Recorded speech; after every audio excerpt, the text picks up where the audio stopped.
Cette vidéo pour expliquer comment résoudre des problèmes de fraction, notamment quand dans l'énoncé on arrive à trouver une partie de l'énoncé qui correspond à ceci, c'est-à-dire une fraction de quelque chose, et l'idée ça sera que la partie 2, qui peut être d', du ou d éventuellement, sera donc une multiplication. Donc ce qu'il faut, c'est repérer dans l'énoncé une partie de phrase qui nous donne ceci. Alors, exercice 1, Paul a 30 € pour faire des cadeaux de Noël. Il utilise 2/5 de cette somme. Déjà, je repère ici une fraction de quelque chose. 2/5 de cette somme. La somme, c'est 30 €. Donc, 2/5 de cette somme, c'est pour le cadeau de sa mère. Ensuite, 5/6 de la somme restante. Là encore, une fraction de quelque chose. 5/6 de, et il faudra que je trouve la somme restante. Et là, ça donne le cadeau de son père. Ensuite, il faudra trouver l'argent qui lui reste. Je vais donc déjà prendre le premier morceau de phrase que j'ai repéré ici. 2/5 de cette somme, la somme c'est 30 €, ça va donc faire 2/5 fois 30. Donc le cadeau de la mère c'est 2/5 fois 30. Alors, là, pour ce 2/5 fois 30, je repère que le 30 et le 5 vont bien calculer ensemble. Le 5 étant sous le trait de division, il est divisé. Et 30 est donc bien dans la table de 5. 30 divisé par 5 vaut 6. Ensuite, je repère ce qui n'a pas été calculé, fois 2. Et finalement, ça me donne 12 €. Donc le cadeau de la mère, c'est 12 €. Maintenant, pour le 5/6 de la somme restante, il va falloir que je trouve cette somme restante. Donc Paul avait 30 €. J'enlève les 12 € qu'il a dépensés pour le cadeau de sa mère. Et il me reste 18 €. Le morceau de phrase qui est ici va donc être 5/6 de fois, et la somme restante 18. Donc 5/6 fois 18, voilà comment je trouve le calcul pour le cadeau du père. Alors là encore, le 18 et le 6 vont bien aller à calculer ensemble, parce que le 6 qui est divisé, comme 18 est dans sa table, je vais faire facilement 18 divisé par 6 qui vaut 3. Et je recopie ce qui n'est pas calculé, fois 5.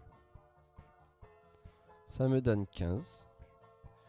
Donc, Paul dépense 15 € pour le cadeau de son père. Alors maintenant, pour trouver l'argent qui lui reste, j'avais déjà dit qu'au moment où il allait acheter le cadeau de son père, il lui restait plus que 18 €. Donc la somme restante finale, c'est ces 18 € moins les 15 € qu'il a dépensés pour le cadeau de son père. Donc il lui reste 3 €.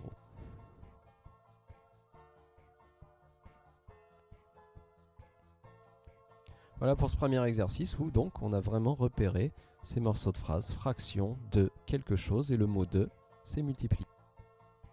Alors pour cet exercice 2, j'ai remis le rappel, là, il faut repérer une fraction de quelque chose. La différence, c'est que cette fois, la fraction, ça sera un pourcentage. Sauf qu'un pourcentage, c'est tout simplement une fraction sur 100. Là, l'information 30%, c'est comme la fraction 30 centièmes.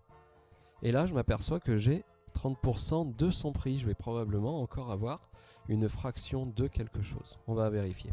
Un t-shirt coûte 20 €. Pour les soldes, il va être réduit de 30% de son prix. Calculer son nouveau prix. Donc si je trouve 30% de son prix, ça sera la réduction. Ça me fait 30 centièmes fois, et le prix 20 €. Donc 30 centièmes fois 20, ça me donnera la réduction. Alors, pour ce 30 centièmes fois 20, là, les deux divisions ne sont pas intéressantes. 30 divisé par 100 ou 20 divisé par 100, là, c'est pas intéressant de les faire parce que 20 et 30 ne sont pas dans la table de 100. Ça va me donner en plus des nombres à virgule. Là, le mieux, c'est de commencer par 30 fois 20, qui me donnera 600. 3 fois 2, 6, et je remets les deux zéros. Et ce 600, ensuite, je recopie le sur 100, que je peux aussi écrire en divisé par 100. Et ça me donne le résultat qui fait 6. Attention, ce n'est pas le nouveau prix. Le t-shirt coûtait 20 €. Je viens de trouver qu'il y avait 30% de réduction. Il est réduit de 30%, c'est-à-dire qu'il a en fait 6 € de réduction. Il me reste maintenant à prendre le prix qu'il avait, moins la réduction. Et donc, son nouveau prix est 14 €. Voilà, là encore pour résoudre cet exercice, j'ai repéré une fraction de quelque chose. La différence, par contre, c'était que la fraction, c'était un pourcentage. Et le pourcentage, c'était 30 centièmes. 30 centièmes fois le prix. Voilà, donc bien se rappeler de cette histoire de fraction de quelque chose et le mot de qui devient multiplication.